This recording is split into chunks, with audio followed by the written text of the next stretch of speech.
Greetings, pilgrims. I just got finished doing some painting out in the barn and cleaning up grease and stuff off of fans and on top of the refrigerator and painting the ceilings and stuff. And it's probably about 1:30 or so. So I am a little disheveled looking. Not that I'm not always a little disheveled looking, but in this case I'm probably a little more disheveled than normal. And I've been thinking about I love working on something that I can listen to some talk radio. In this case I think it was 820 NYC. Being I guess it's Saturday, that it was really a lot of crap on. And so consequently, when you listen to a lot of crap informations and infomercials, I guess that public radio serves its purpose. And for some reason, there was a guy talking about arbitration and going down in different links and getting different sides to talk to each other. And I thought it very interesting that of what he was talking about. Here's this guy, I guess he's a Mennonite, and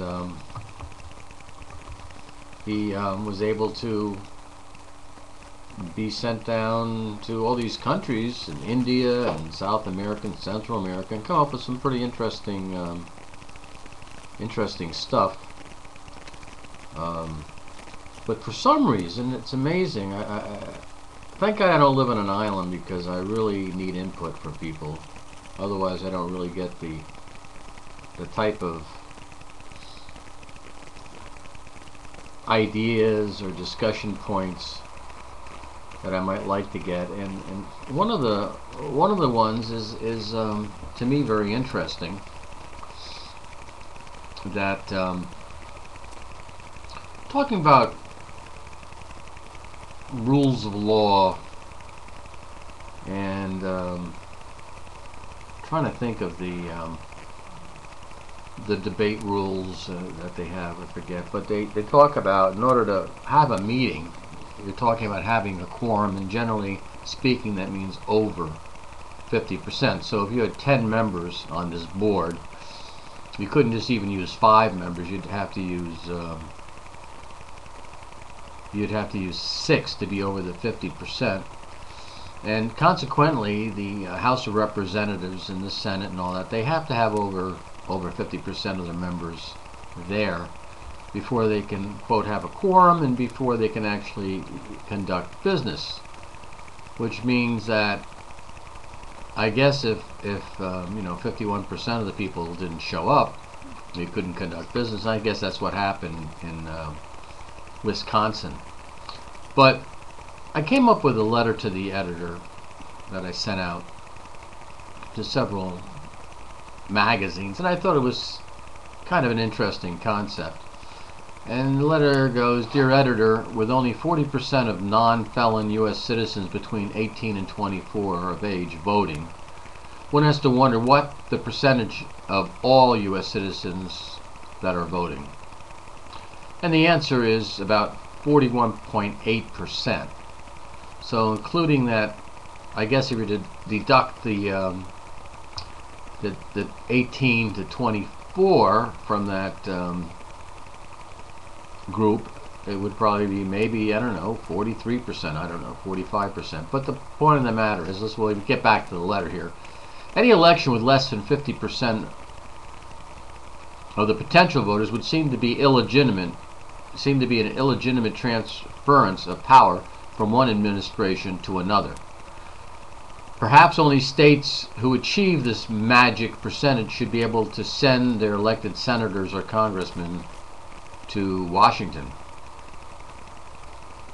Such a concept should be perused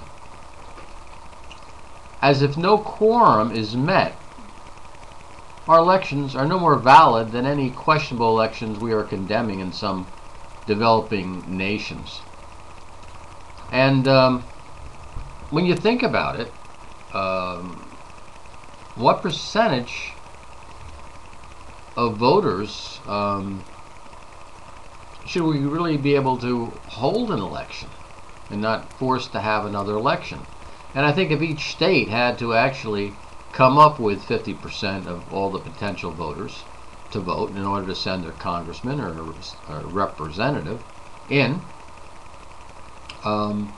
that'd be very interesting, to the point where if they didn't, they'd hold another election and the people already in would stay in until they came up with a 50% plus a voting record of each state, and that would be for the governor. Because ultimately, if we can't reach a quorum of voters, what the hell does a vote mean? I mean, if that's the case, why do we need a quorum in the Senate or House of Representatives? And then when it's all said and done, after all these elections for the President of the United States, let's say, you still have the Electoral College that plays God and could always change the rules if they wanted to. I mean, they really don't. The people on Electoral College don't have to vote for who you tell them to vote for. I mean, do you understand that? You're letting these people who are appointed, not that they've done in a couple of elections that were too close to call, at least one election where they didn't vote for who they were elected to do, and they finally chose somebody else. But not having a quorum of voters should be an interesting point to explore and debate. I mean, what are we doing wrong when we can't get 50% of all the potential voters? That means anybody over 17.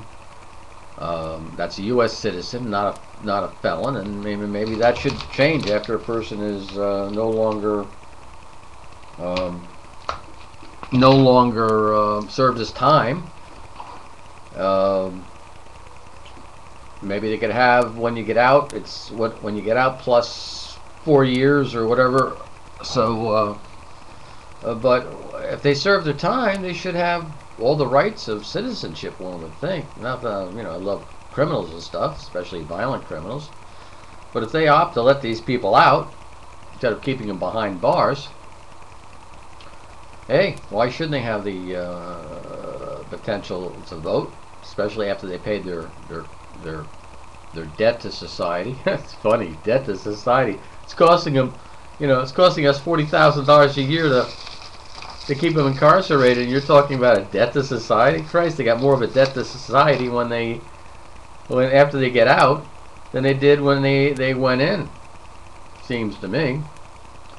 So yeah, I love talk radio, and to me it's something that I need to survive, and that's why I love the internet, and I love the ability to communicate with people. I think it's underused. I think a lot of stuff is wasted on trivial crap, and maybe that's all people can produce. But I would like to think that there's got to be some deep thoughts on issues, not just totally emotional, but that run on some sort of logical basis of righting wrongs. I think one of my biggest disillusions is I thought of retired people as people that could now concentrate on righting wrongs and really making a difference in their life on society and improving society, so when they leave this earth they can say that they've done some real good, rather than just running down to the casinos or whatever and keeping themselves entertained. I mean, I guess you could say when I'm in the garden, I'm growing something, or I'm grafting some plants and multiplying them, or maybe I'm just entertaining myself. I'd like to think it's a little higher plane. But in any event, getting back to this letter to the editor I've written, I'm curious to see who's going to publish it, and I think we should have a quorum of potential voters. I'm not so much worried about the amount of registered voters, because a lot of people haven't registered, and I think we should make an attempt to get those people out. Now, if you wanted to call upon the most primitive, low life qualities. You could also have a multi-million-dollar lottery, and that someone who actually votes will be in that lottery, and the more times you vote, the more shots you have in that lottery. So if you vote 2 times in a row, you maybe get two times your chance of winning, rather than if you just voted once. And every time you vote, you get more. It would seem to me that that might be a interesting way to get voter participation, but I really don't think they want voter participation. I think that they really just like the way things are, and if we really saw these guys for what they are and what they do, I mean, Gingrich, he's a brilliant guy, but this whole thing of lobbying and stuff, I mean, it's totally disgusting. The whole thing about these people who help out the FDA. They're in the FDA, they help out these pharmaceutical companies, and like the next thing you know, they got a great job.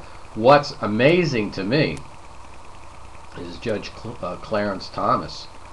All these people, and I just heard him talked about in a new book tonight, I think on the John Batchelor show, 710.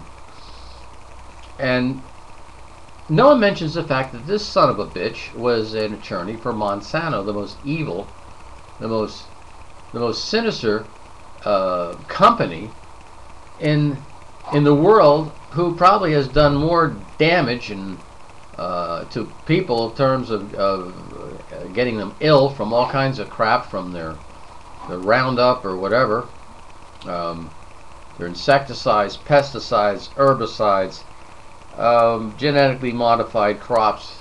I mean, they're a bigger danger to the average person, the average freedom-loving person, then he's up there with Obama.